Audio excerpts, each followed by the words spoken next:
হঠাৎ সিয়াম মেহজাবিনের বিস্ফোরক পোস্ট। ছোট পর্দার জনপ্রিয় তারকা আবার তারা বন্ধুও।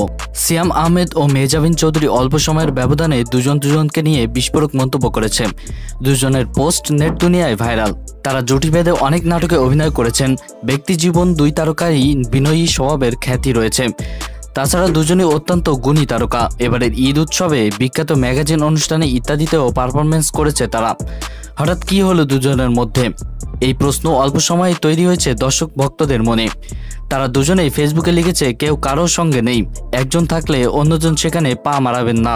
প্রতিবেদনটি লেখার ৪৫ মিনিট আগেও মেহজাবিন লিখেছেন, সিয়াম আহমেদ যেখানে থাকবেন প্লিজ আমাকে সেখানে ডাকবেন না। এদিকে মেহজাবিনের কিছুক্ষণ পরে সিয়াম আহমেদ তার ফেসবুকে পোস্ট দিয়েছেন, লিখেছেন, মেহজাবিনও যেখানে থাকবেন আমাকে সেখানে যাওয়ার কোনো ইচ্ছা নেই। তাদের পোস্টের পর অসংখ্য ভক্ত অনুরাগীদের কমেন্টের বন্যা বয়ে গেছে। এটা সত্য নাকি কোনো ইভেন্ট কিংবা নাটকের প্রচার কিনা তা নিয়ে ঘোরের মধ্যে রয়েছে নেটিজেনরা। কেউ কেউ বলছে, কাহিনী কি ম্যাডাম, শেখা দিছে নাকি? আবার অনেকেই বলছে, আপনারা কি শুরু করলেন ভাই, শুরু হচ্ছে আবার নতুন নাটক, এই নাটকের নাম কি? এসব বলেই অনেকেই কমেন্ট করছে। তো ভিউয়ার্স, আমাদের আজকের জন্য পর্যন্ত। ভিডিওটি ভালো লাগলে পেজে একটি ফলো দিয়ে পাশে থাকুন। ধন্যবাদ সকলকে।